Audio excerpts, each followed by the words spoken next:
እዚ ኣፎት ሚድያ እዩ ሰላምጣን ሃበልና ዝተፈላለዩ ቦታን ኩነታትን ኮይንኩም ድላት ኣፎት ሚድያ ተከታተሉ ክብራትን ክብራናን ነሳዓት ዝተዋደዱ ሓጻርቲ ዋናዊ ምዕባለታት ሒዝናልኩም ቀሪብና ኣለና ሓብራዊ ጻንሒትኩም ምሳና ክኸውን ብምዕዳም ናብ ዝርዝራቶም ተሰጋጊርና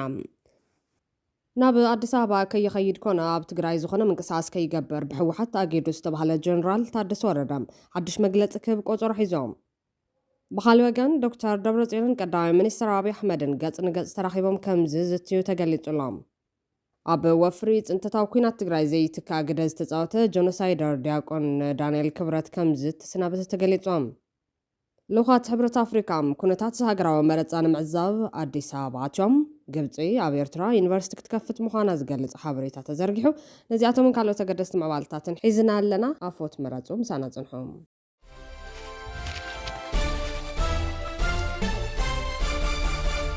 ብቐዳምነት ዝኽሪ 20 ጉንበት ኣብ ትግራይ ይኽበረሎም 20 ጉንበት 1983 ናብ ታሪክ ትግራይ ዕለት መቐየሩ ታሪክ 100 ዓመት እያ ድሕሪ ሕልፈተ ንጉስ ነገስታት ዮሃንስ ኣብ ሸዋ ዝተተኸለ ማእኸላይ መንግስቲ ካብ መበቆሉ ኣንጻር ትግራይ ዘቕንዐ ወራራትን ውዲታትን እናፍሓስን እናፈጸመን ኣብ መንነታዊ ጽንተትን ውድቀትን ትግራይ ዝነጥፍ ነይሮም ልዕሊ ኣማይ ተሸሓት መላምል ደቂ ትግራይ ዋጋ ህይወትን ኣካልን ዝኸፈልሉ ተጋድሎ ህዝቢ ትግራይ ነዚ ንሓደ 100 ዓመታት ኣብ ልዕሊ ህዝቢ ትግራይ ቸቸ ዝብል ዝነበረ ዝተወራረሰ ስርዓት እዩ ዝገለፈ ነዚ ዘግህዱ ኩሎም መስዋዕት ጉዳት ኣካልን ህልዋትን ተጋደልቲ 17 ዓመታት ወያነ ትግራይ ፍሉይ ክብሪ ይግባኦም ከም ተጋሩ ዝዓወት 20 ጉንበት እንሕበነሉን ንኾርዐሉ እንተኾነ እኳ ምስ ዓወት ኩናት ዓድዋ ተማሳል ታሪኻዊ ተጓንፎ ኣበርን በሰናን ገዲፍልና እዮም ኣብ ኩናት ዓድዋ ብኣውርኡ ብጅግነትን መሪሕነትን ተጋሩ ዓወት ተዓቲሩ ጣልያን ንኸበሳታት ኤርትራ ኩሉ እናገደፈ ኣብ ዝሃደመሉ ሓይልታት ትግራይ ድማ እግሪ ጣልያን እናሰዓቡ ዓወት ኣብ ልዕሊ ዓወት ኣብ ዝዓተሩሉ እዋን ነይሮም ሚኒሊክ ንዝዓወት ኮሊፉ ድሓር ድማ ኣብ ፈረስ ማይ ምስ ጣልያን ውዕል ዝኣሰራ ብዝውዕል ሚኒሊክ ንብሙሉእ ገማግም ባሕሪ ጥራሕ እንተይኮነስ ነተን ቅድሚኡ ኣብ መግዛእቲ ጣልያን ዘይነበራ ኣኮሎ ግዛይን ሰራየን እውን ካብ ትግራይ ገሚዑ ንጣልያን ሂቦም ትግራይ በር ባሕሪ ከይትረክብ ካብ ደጋ ኣፅዋር ከይተእቱ ግበረለይ ካብ ዝብል ምሕፅንታ ሚኒሊክ ብኣውሩ ነቲ ተዛራቢ ትግርኛ ዝኾነ ህዝቢ ሓድነቱ ብምቕቓል ንዘበን መመላእታ ክበርስን ክለምስን ምግባሪ ነይሩ ተቐንዲ ውዴት ኮይኑ ድማ ክሳብ ሎም እውን ቀፂሉ ኣሎ ስለዚ ህዝቢ ትግራይን ኤርትራን ንዓወት ኩናት ዓድዋ ክንደይ ከቢድ ዋጋ ምኽፋልና መሪር በሰላ ምክፋል ምድማይ ብርሰትን ጽንተትን ይገዲፍልና ዓወት 20 ጉንበት እውን ዋላ እኳ ነቲ ን100 ዓመታት ዝተዳዕነነና መግዛት ሸዋን ጥዕኖ ምስቲ ትግራይ ዘሕልፈቱ ናይ 100 ዓመታት በሰላ አስተንቲኑ ንመጻኢ ዕድል ትግራይ ዘመት ስትራቴጂካዊ መሪሕነትን ትልምን ምስኣን ንሕና ነዚ ሃገር እናሃነፅና ንትግራይ ዘንጊዕና ስለ ዝደቀስናዮ መወዳእቱ ደቂ ሕደርስና ገቢሎም ነዚ ዘስካሕክሕ ጆኖሳይድ ክፍጽሙልና ዝኽኣሎም ሕዚ እውን ሃገረ ትግራይ እናበለ ህዝብን ሰራዊትን ትግራይ መሪርን ዘስካሕክሕን ዋጋ ከፊሎም ስትራቴጂካዊ አንፈት ሰኣን ምንጻር ድማ ኣብ ዕንክልን ውድቀትን ትሒልና ህዝብና ሰንሰን ኢሉ ደቁ ፍቐዱ ይስደድሎም ከም ትግራይ ካብ ዝነበረቶ ስፍሓት መሬት ብቐዳምነት ብመራሕትና ሰናይ ድሌት ዓወት 20 ጉንበት ብኩሉ አንፈት ክትቁርመም ተገይሮም ብማዛልቲ ዝተረፈውን ወዲትን ወራርን ጸላእትና ተቆራሚማ ትርከብ ከም ትግራይ ኣብ ዓወት ኩናት ዓድዋ ኮነ ዓወት 20 ጉንበት ክንድቲ ልዕሊ ማንም ህዝቢ ከቢድን መረርን ዋጋ ምኽፋልና ኣይተረባሕናን ጥራሕ እንተይኮነስ ንዝኸፍአ መግዛእትን ጽንተትን ኢና ተሳጢሕና ሎሚ ኸ ካብ ዝሕልፍ ጉሁድ በሰላ ዝመሎ ታሪኽና እንታይ ተማሂርና እንታይ ከስትራቴጂካዊ አንፈት ሓንፂፅና ክብሉ ብርክት ዝበሉ ተጋሩ ይሓትለው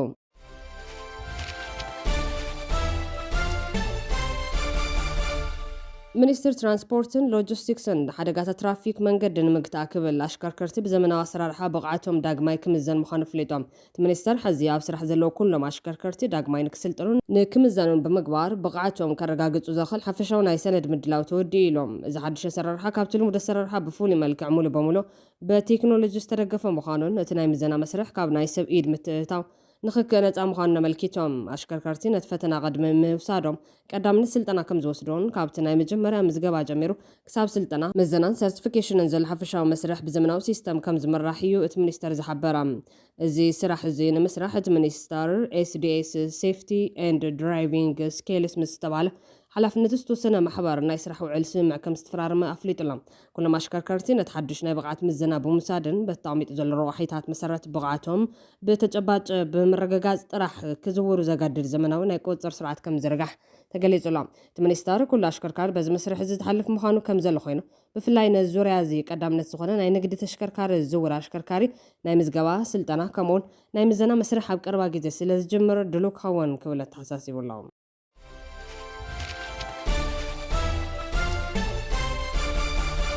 لوخات حبرة أفريقيا كونتات هاجرا ومرزان معزاب أديس أبابا وجل لوخ حبرة أفريقيا كونتات تين بحث سنة إسرع 26 كاكاية تمدي زل هاجرا ومرزا إثيوبيا مكيتال تمال 26 قنبتنا أديس أبابا تي 73 ولات زحافة وجل لوخ ببريزيدنت كينيا نبر أهورو كينيا تاز مرح خوينو منقس إثيوبيا بزجور العدمن أبتاجر كم زاتو يقلاز بمسارة سبزة حبرة أفريقيا تقول أمباسادرات كيلاتات مرجان سبعوي مسلاتن وكيلات سبيكاوي محبرات مرخب بوزعان انكولاي اب سرعه تصوتا زتكور تكالا زعافه اب اثيوبيا سون 24 قنبت كلتشن 10 متنقوا زراغس اب زكايد هاغراو مرزام اب تግራይ مسكالوت كلات بحاده مرزا كم زيكايد بورد مرزا فليطيوم اب محرا ካብ ዝርከቡ 138 ክልላት መረፃ ድማ ኣብቶም 8 ከም ዘይካይድ ትቦርድ ገሊፆም እቲ ቦርድ ብሶሉስ 18 ጉንበት 2018 ነቋፀራ ገስ ስራሕቲ ቅድመ መረፃን ድምፂ ዝወሃበሉ መዓልቲ ነመልኪቱ ኣብ ዝሃቦ ጋዜጣዊ መግለፂ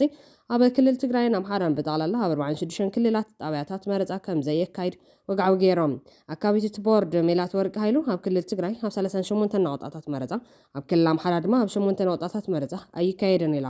ደቡብን ምዕራብን ጎንደር ኣምባሰልን ኣብ ደጋ ዳሞት ዝርከቡ ነቁጣታት ድምፂ መረፃ ዘይወሃበሎም ከባቢታት እትኽልል ከም ዝኾነ ሓቢራ ወይዘሮ ሜላት ወርቅ እቶም መሃብ ድምፂ ዘይካየደሎም 8 ክልላት መረፃ ኣብ መጻኢ ከም ዝመርፁ እኳ እንተተዛረበት መዓዝ ዝብል ግና ኣይነፀረትን 6 ውድባት ፖለቲካ ካብ 7 ሃገራዊ መረፃ ካብ ውድድር ወፃኢ ከም ዝኾኑን 42 ውድባት ድምፂ መረፅቲ ንምርካብ ከም ዝነሓንሑን ተዛሪባ ካብቶም ኣብዚ መረፃ ዘይወዳደሩ 3 ውድባት ኣብ ትግራይ ዝንቀሳቀሱ ውድባት ፖለቲካ ዲሞክራሲያዊ ስምረት ትግራይ ስምረት ቃንጫ ሓቅን ትንሳኤ ሰብዓ እንደርታን ከም ዝኾኑን ገሊፃ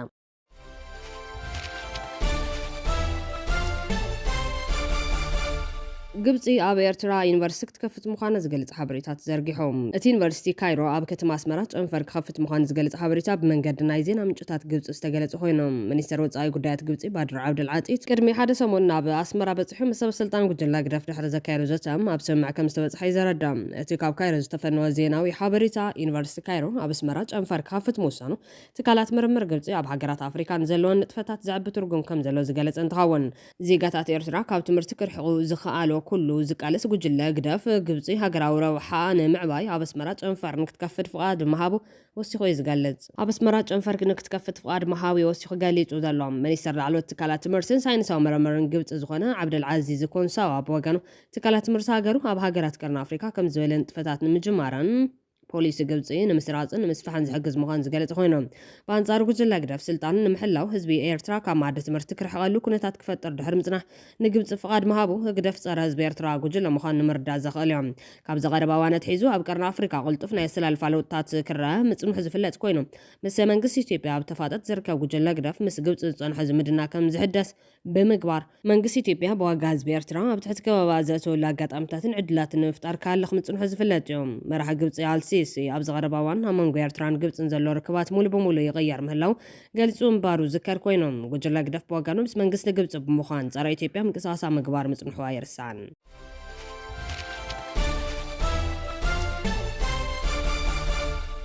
ኣብ ወፍሪ ጽንተታዊ ኩናት ትግራይ ዘይትካ ግደ ዝተጻወተ ጆኖሳይደር ዲያቆን ዳንኤል ክብረት ከም ዝተሰናበተ ተገሊጹም ኣማኻርን ናይ ቀረባ ሰብን ቀዳማይ ሚኒስተር ዝኾኑ ዲያቆን ዳንኤል ክብረት ካብ ስልጣኖም ከም ዝተላዕሉ መሰረት ሚድያ ዘብፅዮም ዲያቆን ዳንኤል ክብረት ናይ ፋና ብሮድካስቲንግ ኮርፖሬሽን ኣብ ቦምበር ቦርድ ዝነበረ እንትኾን ካብ ሰራሕተኛታት ትካል ብዝተላዕሉ ቅሬታታት ምክንያት ካብቲ ናይ ቦርዳ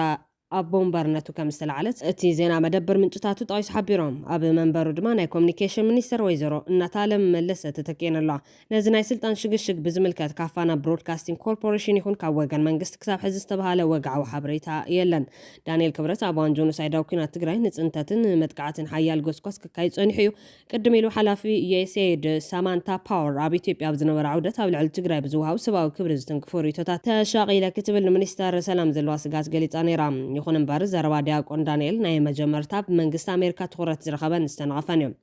ፈጻሚ ስራሕ ግሎባል ሴንተር ፎር ዘ ሪስፖንሲቢሊቲ ቱ ፕሮቴክት ዝተባሃለ ትካል ሲሞን ኣዳምስ ነቲ መዓኸን ዜና ብዝሃቦ ቃል ዘረባ ዲያቆን ዳንኤል ብሓቂ ዝህውኽን ጥንቃ ዝጎደሎን ኢሎም ወሲኹ ኣብ ኢትዮጵያ ብምክንያት ብሄር ዘጋጥሙ ጥቃዓታት ብዝለዓለ ኩነታት ወሲኾም ክትርን ከለኻ ዳንኤል ብጠቕላላ ንተወለድ ትግራይ ዘይኮነ ብዛዕባ ሕወሓት ጥራሕ ይዛረብ ዘሎ ኢልካ ክትግምት ከቢድ ይብል ሽሙ ክግለጽ ዘይፈቐደ ሓደ በዓል መዚ ፌደራል መንግስቲ ግን ዳንኤል ናይ ውልቁ ስምዒት ተዛሪቡ ዝበለ ኮይኑ ኩሎም ተወለድ ትግራይ ክጠፍኡ ይግባእ ከም ዘይበለ ተዛሪቦም ታብ ወርሒ ጥቅምቲ 2013 ዓመተ ምህረት ዝተወልዐ ኩናት ትግራይ ናብ ጉርባብቲ ክልላት ኣምሓራን ዓፋርን ዝለሓመ ኮይኑ ኣብ 3 ክልላት ምኽንያት ሞትን ምምዝባልን ሰባት ክኸውን እንከሎ ሚሊዮናት ንሓደጋ ጥሜት ከም ዝተቃልዑ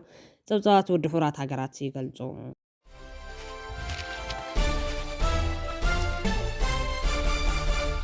ናብ ኣዲስ ኣበባ ከይኸይድ ኮነ ኣብ ትግራይ ዝኾነ ምንቅስቃስ ከይገበር ብሕወሓት ተኣጊዱ ዝተባሃለ ጀነራል ታደሰ ወረደ ሓድሽ መግለፂ ክቆፅሮ ሒዞም። ብኻልእ ወገን ዶክተር ደብረፅዮንን ቀዳማይ ሚኒስትር ኣብይ ኣሕመድን ገጽ ንገጽ ተራኺቦም ከም ዝዝትዩ ተገሊጹሎም። ሕወሓት ቅድሚ ሓደ ወርሕን ዶክተር ደብረፅዮን ገብረ ሚካኤል ፕሬዚደንት ገይሩ ኣብ ልዕሊ ጀነራል ታደሰ ወረደ ዕልዋ መንግስቲ ድሕሪ ምፍጻሞ እቲ ጀነራል ጠፍዩ ጸኒሕዮም። ድሕሪ ዝዕልዋ መንግስቲ ኣብ ቅድሚ ህዝቢ ዘይተረኣየ ጀነራል ታደሰ ናበይ ከም ዝጠፍአ ብዙሕ ሰብ ክሓትት ጸኒሑ እዩ። ነዚ ሕቶ ዝምልስ ሓበሬታ ድማ ሓዚ ተዘርጊሑሎም።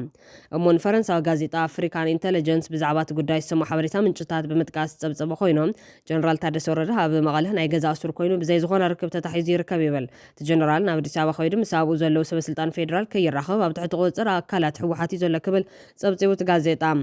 ብመሰረት ፀብፃብ ኣፍሪካ ኢንተለጀንስ ዘገዳ ብጀነራል ጻድቃን ገብረትንሳኤን ጌታቸው ረዳን ዝምራሕ ቤት ምኽሪ ኣዲስ ኣበባ ዝሓለፈ ሰሙን ድሕሪ ምምስራት እዮም። ንዝተፈላለዩ ፖለቲካውን ወታደራውን ውድባት ትግራይ ዝሓቆፈ ቤት ምኽሪ ሰላምን ለውጥን